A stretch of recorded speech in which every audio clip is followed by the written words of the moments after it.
এই ভিডিওর মাধ্যমে আপনাদেরকে বুঝিয়ে দেওয়া হবে কিভাবে ক্যালিগ্রাফি বা কার্সিভ লেটারগুলো একটির সাথে আরেকটি পেঁচিয়ে বা মিলিয়ে লিখতে হয়।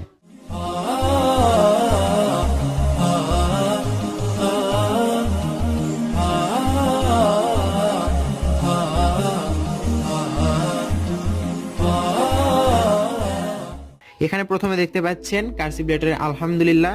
আমরা যদি প্রথমে লিখি তাহলে অবশ্যই বড় হাতের লিখতে হবে। এখানে দেখুন বড় হাতের লিখবো আমরা। এখানে প্রথম হালকা করে দিতে হবে এভাবে। এখান থেকে দেখুন একটা লেজ রাখলাম, একটা লেজ। কার্সিভ লেটার থেকে ওয়ার্ড লেখার সময় অবশ্যই একটির সাথে আরেকটা মেলানোর জন্য লেজ রাখতে হবে। যেমন এখান থেকে এরপর লিখবো এল, এখান থেকেই এভাবে এল, তারপর আরেকটা লেজ রাখবো। এটা কিন্তু গাঢ় হবে না, এটা একটু হালকা রাখতে হবে। এখান থেকে দেখুন আবার এইস, এটা একটু মোটা করতে হবে। এগুলো মোটা করে এটা আবার ছেড়ে দিতে হবে। ছেড়ে যেটা দিবেন সেটা একটু হালকা হবে বা লেজের মতো দেখুন চিকন হবে। এইসের পর এখান থেকে এ, এটার পর আবার এরকম লেজ দিতে হবে। এটা উপরে যাওয়ার পর নিচের দিকে সোজা আসবে মোটা হয়ে। এরপর এখানে দেখুন এম, এম এর পর এখানে একটা লেজ দিতে হবে।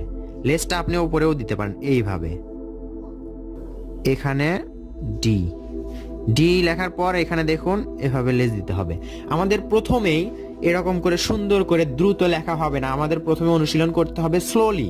দেখুন এইস এর পর একটু ফাঁকা হচ্ছে, এরপর অনেকটা ফাঁকা হচ্ছে, এম এর পর ফাঁকা হচ্ছে। শেখার সময় আমাদের এরকম করে শিখতে হবে যেন আমরা সুন্দর করে পরবর্তী চর্চা করতে করতে সুন্দর করে লিখতে পারি। একেবারে আমাদের হাতের লেখা দ্রুত হবে না, মনে রাখতে হবে খুব স্লো হবে। এরপর এখান থেকে আবার ইউ, যখন পুরোপুরি ইউ করব দেখুন এটা মোটা অক্ষরে, এটা মোটা অক্ষরে হবে। যখন আরেকটার সাথে লেগে যাবে বা লেজ রাখবো তখন দেখুন হালকা। এটার থেকে আবার এল, এরকম এলের পর এখানে কিন্তু ছাড়বো না, এটা আপনাদেরকে বোঝানোর জন্য আমি ছাড়ছি। এখান থেকে এত দূর পর্যন্ত আসবে, আবার এখান থেকে আই, তারপর এরকম ডাবল এল। এই তো এটা ছেড়ে দিয়ে এরকম, এটা ছেড়ে দিলাম কেন আপনাদেরকে বোঝানোর জন্য। যদি আমি একটানা লিখতাম তাহলে এরকম করে ছাড়তাম না। এরপর এটা আবার এইস, এইভাবে। আমাদের এটাও মনে রাখতে হবে যে আমরা যখন সাধারণত ইংরেজি লিখি তখন যেই অক্ষরটা পরে যদি ফোঁটা থাকে আয়ের তখন ফোঁটা দিতে হয়, কিন্তু ক্যালিগ্রাফি বা কার্সিভ লেটারে শব্দ লেখার সময় আমাদের মনে রাখতে হবে এগুলো ফোঁটা পরবর্তীতে দিতে হবে, লেখা শব্দ শেষে তারপর ফোঁটা দিতে হবে। এটা আমাদেরকে বিশেষভাবে মনে রাখতে হবে। এরপর আমরা দেখতে পাচ্ছি বিসমিল্লাহ, এরপর বি। এটা কিভাবে লিখবো দেখুন, আমরা বড় হাতের কার্সিভ লেটার যেগুলো শিখেছি এই বিতে কিন্তু এরকম প্যাচটা নাই, কিন্তু আমার এটা নিজের তৈরি করতে হয়েছে। আপনি যেভাবে ইচ্ছা দিতে পারেন, বিটা এইভাবে দিয়ে এখান থেকেও করতে পারেন। দেখাচ্ছি আমি। এটা প্রথমে একটু হালকা দিব, এটা ইচ্ছা মতো ঘুরে দিব, ইচ্ছা মতো যতটা দিলে সুন্দর হয় ততটাই দিতে হবে। এরপর এখান থেকে এটা হালকা, এই তো এটা এখান থেকে এটা দিলাম কেন, এখান থেকে আরেকটা অক্ষর বা লেটার আমরা যোগ করব, এর জন্য আই, এখান থেকে এস, এসটা এরকম করে দেখুন, অথবা এটা সোজা নিয়ে এরকমও করতে পারি আমরা। এরপর এটা থেকে এরকম হবে, এখান থেকে হবে কি এম, এম। তারপর এখান থেকে কিন্তু আমরা ছেড়ে দিলে হবে না, এটা এরকম করে তুলে দিতে হবে, যেটা বলছি এরকম করে তুলে দিয়ে এখান থেকে আবার শক্ত করে নামাতে হবে।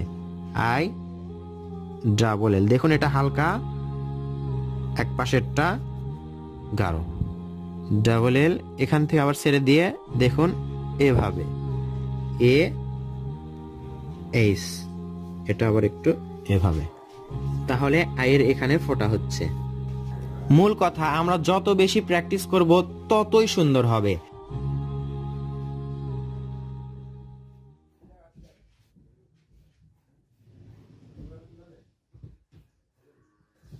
একটানা এবং দ্রুত লিখলাম এখানে। এই লেখাটি আমাদেরকে ইংরেজি খাতায় বেশি বেশি প্র্যাকটিস করতে হবে, যেন অক্ষরের মাপ সমান থাকে এবং উপরের এগুলো সমান থাকে। যদি আমরা সরাসরি গণিত খাতায় প্র্যাকটিস করতে যাই তাহলে দেখা যাবে এই লাইনগুলো অন্যদিকে চলে যাচ্ছে, মাপ আমরা ঠিক বুঝতে পারছি না। এই জন্য শেখার সময় অবশ্যই ইংরেজি খাতায় শেখা ভালো। কার্সিভ লেটারে যখন অক্ষরগুলো লিখবো দেখুন সবগুলো অক্ষর ভাঁজ হয়ে থাকবে। যদি আমরা ভাঁজ না দিয়ে সোজা করার চেষ্টা করি দেখবেন এরকম লাগতেছে না বা এরকম লেখার সাথে মিলবে না।